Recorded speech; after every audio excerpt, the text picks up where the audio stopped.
the way most of us get jobs is through our networks, right? Is through our connections. And so I want to talk about that. And you guys need to think purposefully about this. We still have many months before you guys graduate.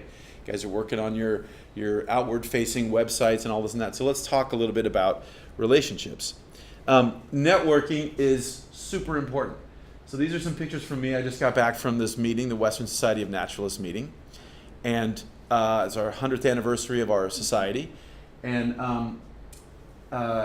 I didn't realize when I was your guys' age how important the networks that I was beginning to build at your guys' age in school and outside of school were. So for example, that was when I first started blowing that's a whole long story about me becoming this Satan boy. Some of you guys heard that story in Hawaii. But that's just when it started to happen, and then it got worse. But this was diving out at Catalina Island. Many of the people that I was diving out at Catalina with as an undergrad, they are faculty at San Diego State. They work for NOAA Fisheries. They work for National Park Service and Sanctuary and things like that. And I had no idea that those connections I was starting, not all, but some of those connections I was starting would persist for a long time. And that guy over there on the right, one of my good friends, who I was diving for, we were sharing a room this weekend, right? Not sharing a room, but sharing a room. And great friend of mine. We still do stuff all the time. So some of these relationships go for a long period of time. Other things, it's more like dropping little seeds, and you don't know what's going to come of it. So this is from this epic meeting we had. This is a now professor emeritus from Moss Landing Marine Lab, Greg Kaye, and he's given his presidential address, and then I was a little silly, and I relieved a sombrero from a band and put the sombrero on his head, and then it led to all this chaos. And so all these people know, well, not all these people, but many people know of me from this event that led to this whole crazy thing, and then everybody having a lime war, and then the entire meeting ending up in a pool at this meeting. And so I don't say that to say you should be crazy, but I say that because that was an incredibly, looking back, I didn't understand how impactful that was in building networks. And that maybe is not the way you want to build networks, but we can't always predict how these interactions that we have with people will benefit us going into the future. And so these guys over here on the right, those are folks from graduate school 20 years ago. These are the folks, if you guys are going with us to New Orleans, you'll see these guys, right? So I still work with these guys. So these networks can persist. These networks can come in, come out. The recent paper we just did for the state of California, the guy on top was one of my PhD professors. I first started working for him as an undergrad when he was a researcher. Lady below I did my PhD with her. This guy, Mark Carr, was a grad student when I was an undergrad. Steve Murray was a professor. He's coming to campus on Thursday to talk with President Beck. I've invited him to come to campus. Karina is, anyway, so these networks come back all the time. And this is not just an academia thing. This is a professional life. It sometimes at your guys' stage, it seems like I'm going here, going there, going whatever. You're actually leaving trails with every interaction you do, and that's a valuable thing. So let's talk about what your guys' network is. So what do you guys think your network is right now? Your professional network. Just okay. So people in this room. Okay, good. What else? Okay, so if you guys are working somewhere, people that are working the same place, good. What do you mean by peers? Just different networks, societies, so a member of one society. Okay, good. Professional groups, professional organizations, great. What else? What are other sources of folks in your guys' networks? Professors. Right, professors, totally. Professors part of your networks. What are you going to say, Shannon? Oh, I was agreeing. Yeah, okay. Anything else pop into your head? Yeah, absolutely. Yeah, so we as academics tend to have academic conferences, but there's all different types of professional meetings, either training opportunities or news release events or whatever. But for us, it's often conferences are a key place to network and meet people. What else?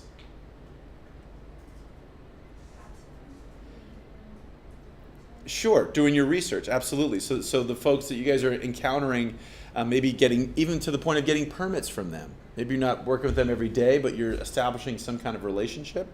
And then other potential collaborators or folks that you're interacting with. Good. What else?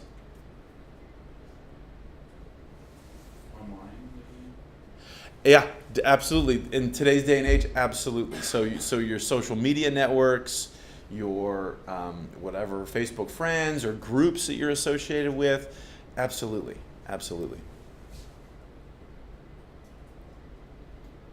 So would you guys say this is true or false? Networking means meeting other people. Ooh, does everybody say false? So I got one vote for true. Everybody else false? What? I don't know why that is. Okay. So I would say most people think this is true. And so I think most people think that it means you have to go out and make new connections. But a lot of times, at least when you guys are young now and you're just starting out, you have a lot of great connections and stuff, but they're not necessarily the most, meeting some random person isn't necessarily the most effective thing. It could be. But let's take you guys. So this is you. Woo, you're super happy and yellow, apparently. I don't know why you're so yellow, but you are.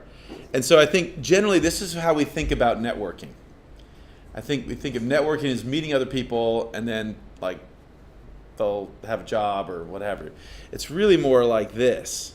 It's really you meeting someone and then getting access to that person's network, et cetera, and it goes on and on and on, right? So there's different ways of doing this, but and there's a whole social networking theory based around this. But there's all different ways that these networks are available, and it's most clearly seen now with your guys' social media feeds, right? With your Facebook, you might get a posting from someone that forwarded it or that posted it or liked it or whatever from that person and then that person and that person and that person. So it's actually much easier to visualize this than in the past. But realize that a lot of times your network itself might be the source of a job or potential job, but more often than not, they will be the source of information that they're passing on from another node in your expanding network. So to illustrate this is when I used to be able to do this. This is a couple years old now, but I just show you guys this to illustrate the point. So this is LinkedIn. I would encourage you guys all to have a LinkedIn account. I don't require that you do because it's a social media thing and all this and that. But I strongly encourage you guys to have a LinkedIn account and to not use your Facebook as your professional thing. There's just too much other friend connections and other things you guys like on the personal side. LinkedIn is really essentially Facebook for professional stuff, right? So it's designed to get jobs, connect people with jobs, etc. And so it's a much more a much more effective tool and professional tool that doesn't draw people into your personal life so much, but yet affords a lot of the advantages that Facebook affords. So this is my network when I had 386 connections. Okay, so do you guys notice any pattern there? So I'm in the middle, and then each of the circles represents a node in somebody I'm connected to, and then the color represents some groupings. So do you guys notice any pattern there, or does any pattern seem to be coming out? Oh, good. Okay, so the first one, right? So a lot of these dots are connected to other dots in my network. Okay, good. What else? Basically 3 different subsections or groups. Right. Right. So right now it looks like there's a pretty clear. I mean, there's more than that, but by and large, there's this orange chunk, there's this bluish chunk, and there's this greenish chunk, right? Okay. So let's watch how this goes. So this is 386 people when I had 386 people in my network. This is 450. This is 638. This is 774. This is 957. So what are you noticing so far?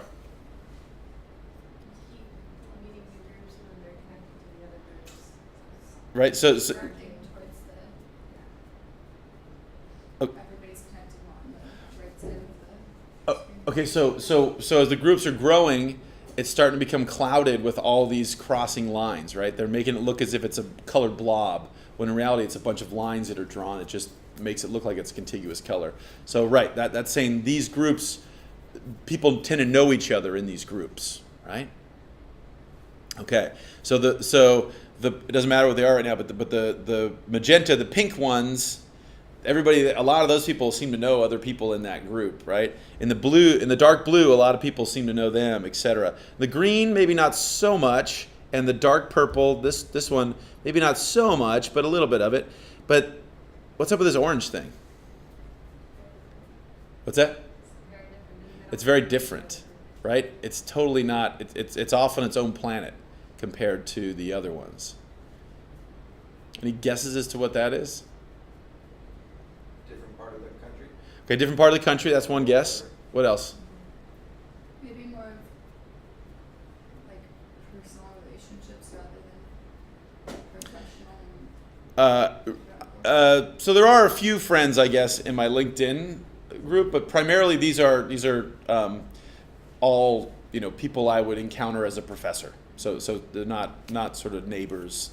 There might be a few in there, but by and large, this is all professional people that I would encounter doing my paid job.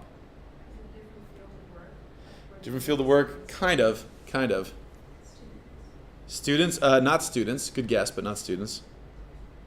So here's what it looks like with 1,248. Still, right? So now the again, same pattern. The clumps over here, they're still distinct and there's still lots, but they're kind of more or less all interacting by and large. This orange thing is getting even more distinct, right? Even more distinct.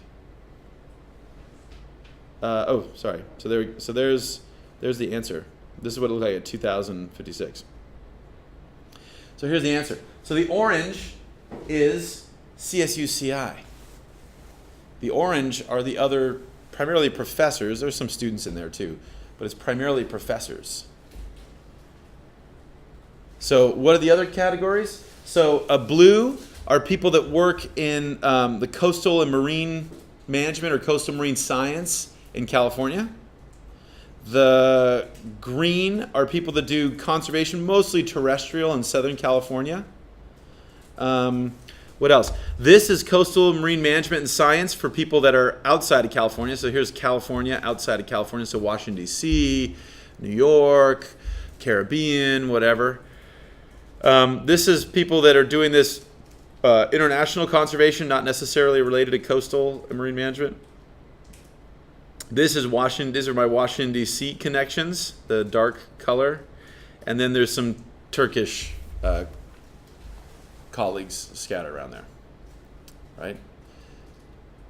So, in my case, I'm pretty well connected to NOAA people, to the Nature Conservancy people, to university professors, those types of folks, right? The kind of folks that would tend to know if there's a job available for you guys, right? Is the average CSUCI professor connected that way? No. Which is interesting.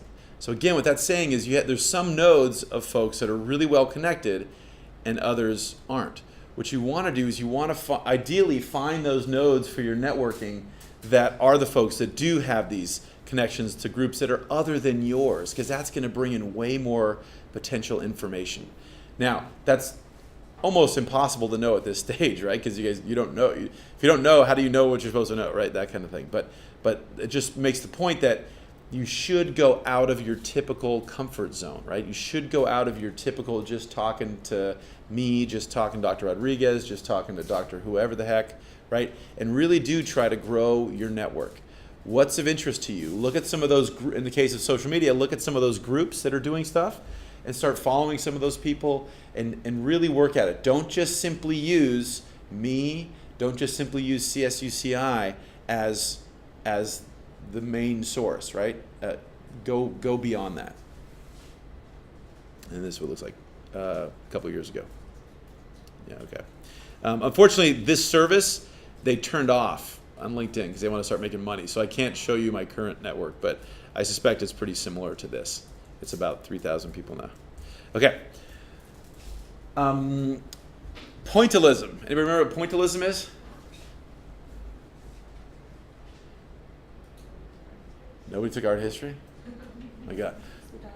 It's the dots, right. So on the right is an example of that, right, where we have, when we step back, we're in the back of the room, or we squint our eyes and make it slightly blurry, it looks like, oh, there's a dude walking, he's got his arms behind his back, and looks like he's got some kind of, riding crop or whatever the heck underneath his arm. And so that's cool. But if we actually zoom in, it's just a bunch of ink or paint dollops. And when we pull back, we actually see pattern or see stuff. But if we zoom up really close, it's hard to make sense of anything. And so I would say that's a lot of what networking is, right?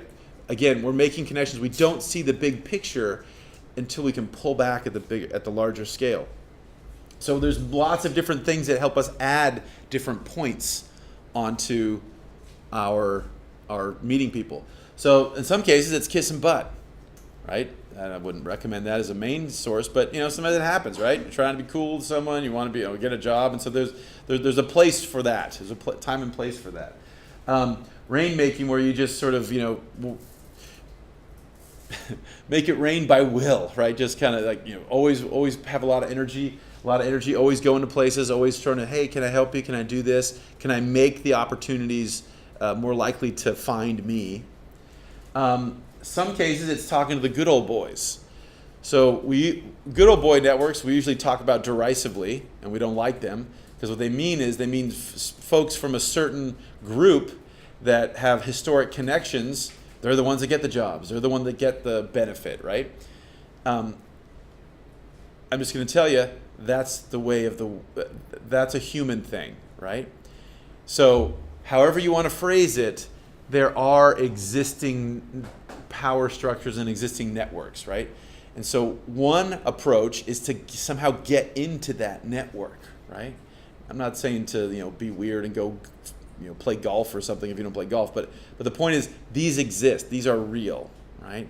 And if you can find those nodes, that's a great series of points to add to your picture, because it'll make it a lot easier for you to bump into people. Schmoozing, right? That kind of stuff. Other kind of connections, 6 degrees, all these things relate to building stuff. So your network, once you guys have your network, or you already have a network, once you continue to grow your network, it'll help you a couple ways. One is it's going to tell you guys who might need you. Somebody's looking for a job. And the other thing it'll say is who you might need, right? So you're going to get information saying, oh, blah blah blah. There's this job available in Santa Barbara. Okay, cool. The other way is people say, I haven't heard about a job, but that lady over there, she's always I always hear her talking about drones. And since you're interested in drones, maybe you should go talk to her, right? So you can use a network both to get information and also to figure out where you should focus your attention in that network.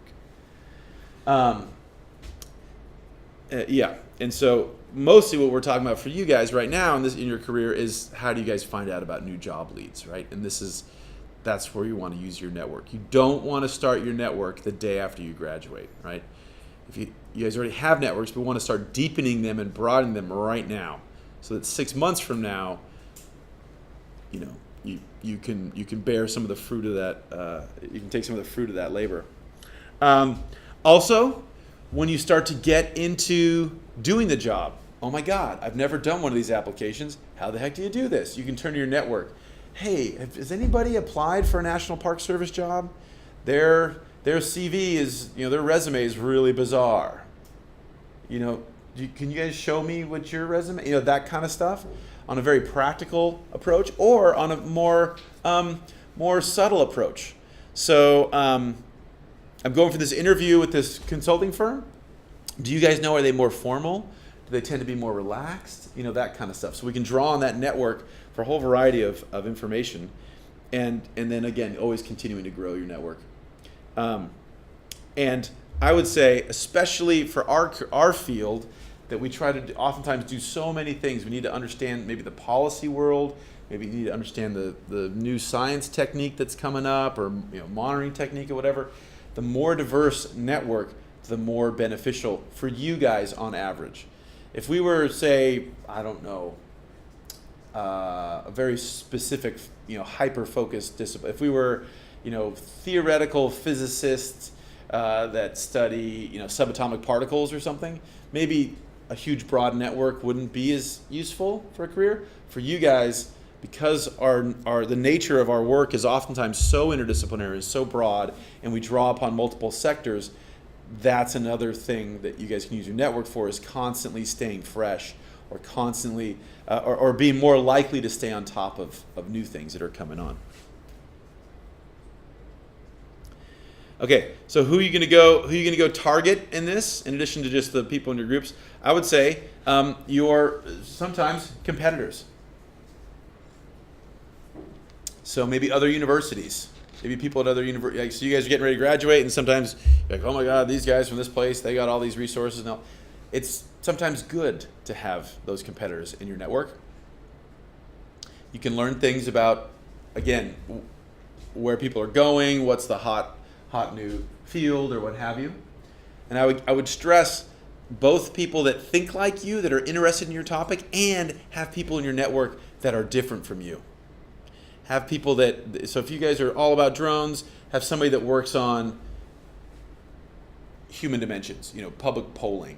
Or if you guys work on plants, have somebody in there that works on marine mammals or something, right? That's going to add diversity, and again, help you be more likely to catch things that you otherwise wouldn't. Having a diverse network is better than having a non-diverse network. Ideally, people nearby. A lot of you guys generally like to stay in Santa Barbara, Ventura, Los Angeles area. But there's value, even if that's your goal, there's value in drawing on experts and networks from all around, right? And if you want to go somewhere else, if you want to go to Portland or whatever, again, having broad geographic networks, I find really helps you guys with job hunting as well. Obviously, professional associations, so going to meetings, joining groups, all that kind of stuff, really helpful. Also good to have folks that are particularly good at networking themselves. So if we go to a meeting, if you guys come to a meeting with me, what I like to do with you guys is say, hey, what are you interested in? You're interested in X? Okay, hey, let's see. Oh, she's actually really good at that. Let me go introduce you to those those people. So I might be an example of that, right? Somebody that can help you guys meet other people. And oftentimes an introduction is better than a cold outreach, right? So finding people that are particularly good at talking in groups or or that kind of thing can be a useful thing. Sorry.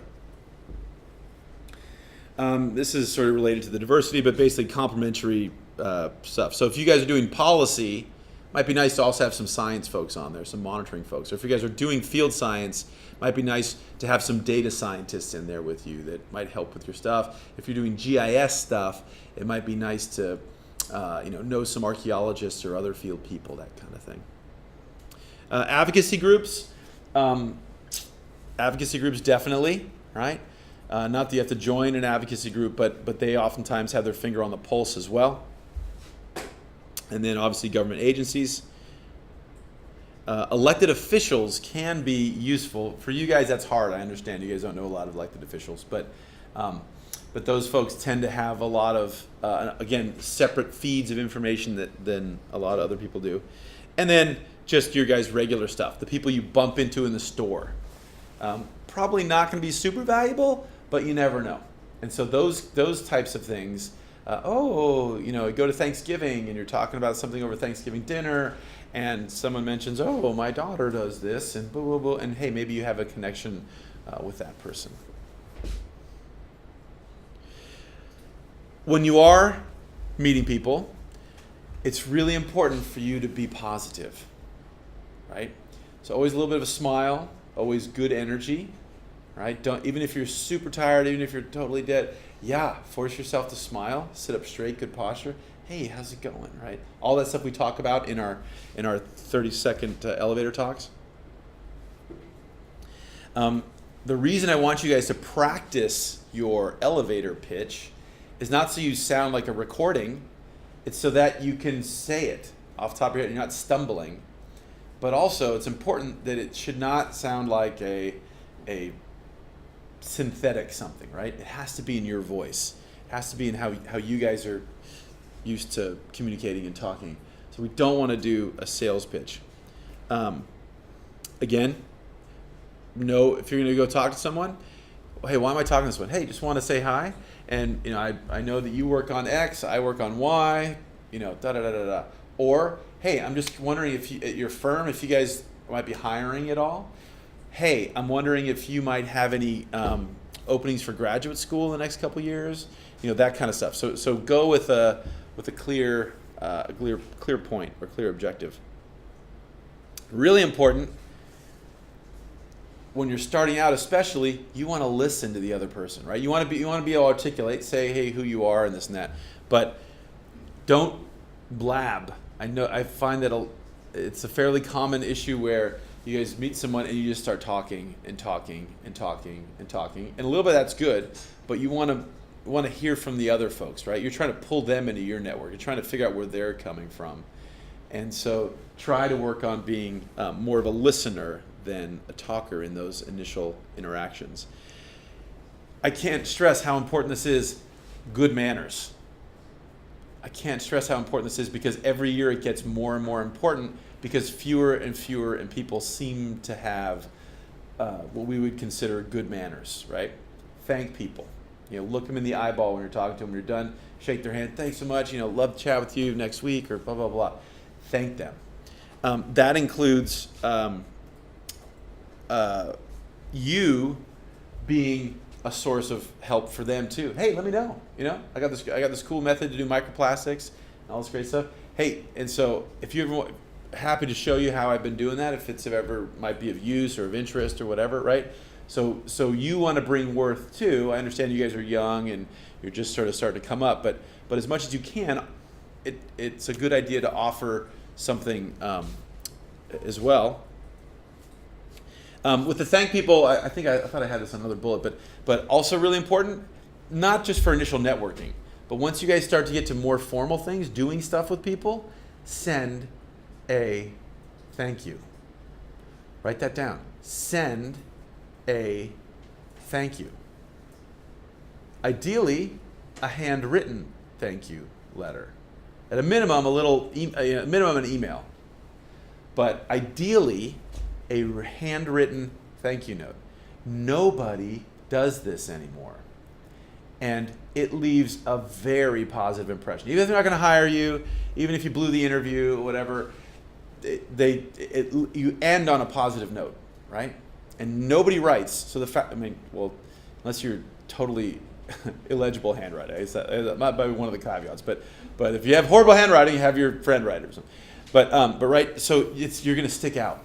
You're going to stick out, and people will leave it with with a good impression, so that maybe you didn't get the job this time, but 2 years down the road, when they are going for a job again, they're going to, oh yeah, she was pretty cool, right? I remember she was a good person. Yeah, let's take a look at her, right? That's what we want.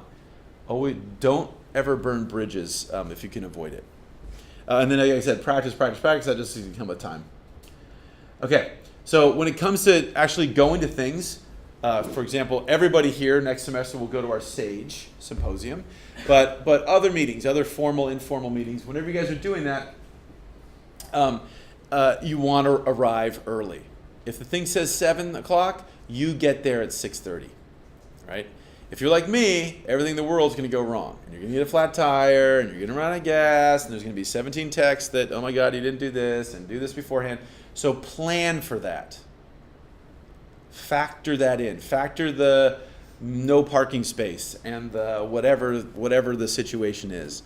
And plan to be there early, and then you won't be late. Like me. opinions are in the first 30 minutes? At meetings, so this is more geared for if we're actually having meetings. People. So if we just had a meeting right now in this room and we had a bunch of people in, we first walk in, nobody's committed to anybody, right? After 5 minutes, 10 minutes, these guys are going to start talking, they're going to start talking, they're going to start talking. And some of those interactions are going to be really great. And some of those folks are going to just like be talking to themselves for a while. So not that you can't break in or add yourself into a conversation, but it's a lot harder after the meeting is gotten going. So again, not that you can't, but on average, it's easier at the start before people have really sort of settled down or disappeared. And invariably, no one stays for the whole time. So if that's a 3-day meeting, some people will just stay for the first 2 days. If it's an all-day meeting, it's supposed to go till 4. Some people will start leaving at 2. And so that's just sort of the nature of our busy schedules. So on all different levels, it's better earlier rather than later. And I mean, you should be doing it throughout, but the primoest time is usually at the start. So dress professionally, right? Which for most of our stuff is going to be business casual. And you're going to have to suss out your situation depending on all the different things, but it always is better to go slightly more dressier than you think you need to. That's not a bad thing. Some people, not a lot, but some people will view it as not good if you guys come in underdressed, right? We as a profession this is way more important for us than chemistry, than physics, than almost anybody else, because you guys come to meetings, professional meetings, government testimony, whatever, with people make a lot of assumptions about you guys. They think you're enviros. They think that you're, a certain political persuasion. They think you have a particular opinion on all these different things. They think they know you, right? They expect, a granola, Birkenstock wearing, whatever. Let's go play hacky sack with my Guatemalan pants, right? That's what they think. That's what they think. You need to disabuse them of that. You need to be perceived as the professionals that you are. And one of the first ways we do that is by dressing professionally and signaling that we're not walking in flip-flops. There's nothing wrong with flip-flops, right? But there really is a bias against us. It's very, very real. And to be taken seriously, we need to do everything we can to disabuse people of that. Once you start talking, once you start doing your work, it'll be obvious that you guys are good. But again, we're talking about first impressions here, right? Don't give someone a reason to think, oh God, hippy dippy, right? So again, more so than a lot of our other professions, people don't necessarily have an assumption about chemists or sociologists necessarily, whatever. But for us, they think they know us before they even speak to us. So dress professionally.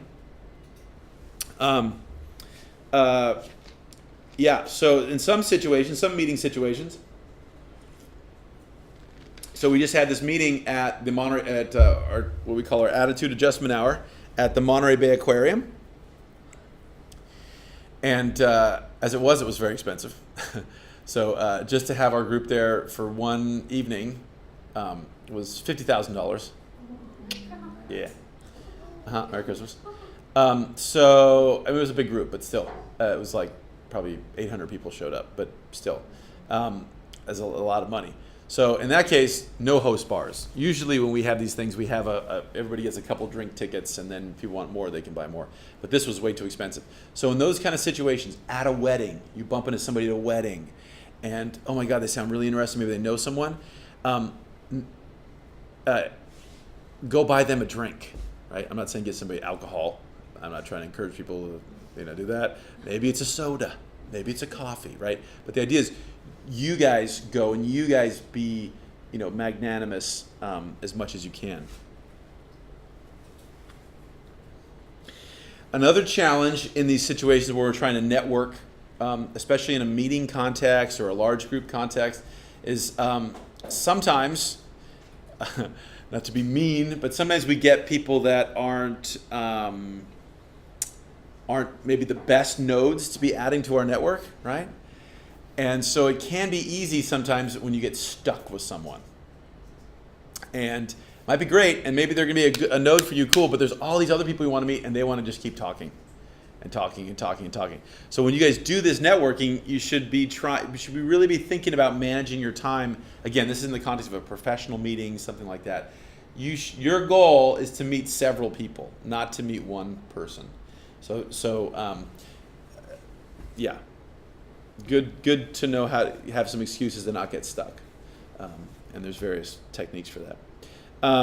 Whenever you are talking to someone, though, whether this is on the phone or whether this is face to face, whatever, eyeballs straight on them, total attention, right? You don't want to be looking over the shoulder. Hey, where's that other guy? I want to meet that other guy. Do you see him over there? Right? Not that. These people have, just like good manners are important. When we're speaking, we have our full attention, and I'm listening to everything they're saying. I'm responding. I'm not distracted, looking away. That's total jerk behavior.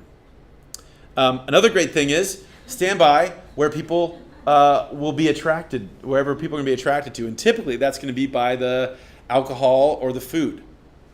You don't want to be right in front because then you can't, it's like a salmon with the waves breaking over your face. But you want to be adjacent, right? Because that's where everybody's going to come by, come past. Okay, after you've met people, after you've had your due, after you've made these connections, like we said before, what I strongly recommend is you guys stop in the car right afterwards, before you get in the car, before you drive away or whatever it is, jot down notes. Ideally, you have a business card from them. You can write on the business card, but if you do or don't, jot down some notes, right? What was their name? A couple things about them. Oh, they worked on this project. They worked on that. They really seem to like surfing. Whatever it is, write that down right then, because if you don't do it then, you will never do it, and it'll be lost. So take notes about people. Follow up. Not like, and you guys know this, right? This is kind of like dating stuff, right? Like not like the first hour. Hey, how's it going? Is your ride home okay? But give it a day or two, right? And put it in your calendar. Day or two later, send a follow-up. Hey, it was great meeting you last weekend. Really cool. Let me know next time you're coming by Ventura. Love to show you my project, whatever it is, right? It doesn't have to be a long thing, but again, professional, and it's putting out the reminder. Oh yeah, I remember I met her. Yeah, okay, yeah, right, I remember that. If you did promise to do anything, oh yeah, I'll send you my poster. Make sure you do that. Don't say you're going to do something and then not do it. Yeah, okay. And then depending, you might want to set particular goals if there's some kind of cool conversation that's happening to look at their blog posts once a week or whatever it is. Like I said before with the thank yous, this is not necessary. It's going to be context dependent, but if it does make sense, send people a thank you note, right? If they took 20 minutes to talk to you about your capstone and were giving you some good advice, hells yeah, you should send them a thank you note, right? If I just talked to someone, met someone, no. But if they really helped you in some way, if they really gave you some good leads, send them a quick thank you. You know what I'm saying? It makes a huge, huge difference. And then the other thing is you should step back. So you've taken notes about, okay, I just went to this meeting, talked to all these people, cool. Step back. What worked? I stood by the nachos. Nachos sucked, right? The dessert was where everybody was. Or I was standing in the corner and it was so loud it was hard to hear people and I was having a real hard time. Maybe next time it would have been better to stand just outside the door. Or whatever it is, right? But do some self-critiquing, and every time, right? Let's get better. Nobody's great at this. Everybody's learning. Everybody's getting better. But if you're not purposeful about it, it'll take a lot longer to get better at it. I want you guys to get as better as quickly as possible. If you guys did do a good job, you should be proud of yourself. You should be, whatever, buy yourself another cookie or something. And then it's on to the next thing. So that was a cool meeting. Now what? When's the next time I'm going to have a chance to network with people? Is there a meetup thing going on with a beach cleanup in Ventura? Is there a professional society in 3 months that's having a thing? Is there a, whatever. So plan the next thing. Don't, sometimes you guys, I might say, hey, there's a meeting going on, and like, oh, okay. And then you go to that meeting and then like nothing. Be purposeful about building your network, right? So the holidays are coming up. There's a lot of meetings in December. There's a lot of informal things. We do a lot of stuff with groups like Surfrider and groups like that on beach days that maybe you wouldn't consider a networking thing, but it's environmental education stuff. There'll be a ton of people there. There'll be a ton of folks that again, they're not going to offer you a job at the beach probably, but a great networking opportunity. So plan, what's the next thing? What's my next? Be purposeful about building your network. Business cards are a great tool. You're going to get yours, you're going to give out, ones you're going to get from other people. Name badges. So if you guys are at meetings in particular, name badges are really, really helpful. Really, really helpful. And a friend of mine, who was it? Oh yeah, a friend of mine from grad school was at another friend's house just before the meeting that we were just at, and it was just a friend's house. And so all these people were there, all these people from all these different eras. And people kept coming up to him saying, hey man, how's it going? He's like, who the hell is that? Right? Because they didn't have any name badges on. So name badges really, really help. And name badges really help you learn their name and also help them learn your name. So this has to do with when we're going to meetings, but this is a little bit early for us. Normally we talk about this later in this semester, but when you guys do your posters, if you guys are doing a poster like at Sage, have a printout of your poster, 8.5 by 11, something you can give to people right there, hand them right in their hand. Maybe you'll email it to them also later, but leave them with something. It's a bit bigger than a business card and a bit more detailed than a business card. And then again, like I mentioned before, take notes on the back of your cards, and then you might also want to jot down memory hooks, right? Especially when people have funky names or unusual names, or maybe hard to pronounce, or they go by a nickname, right? Their card might say their full name, but they actually prefer, Jen or something as opposed to Jennifer or whatever it is. So all that stuff will help, and as much as you can use memory hooks, that's great.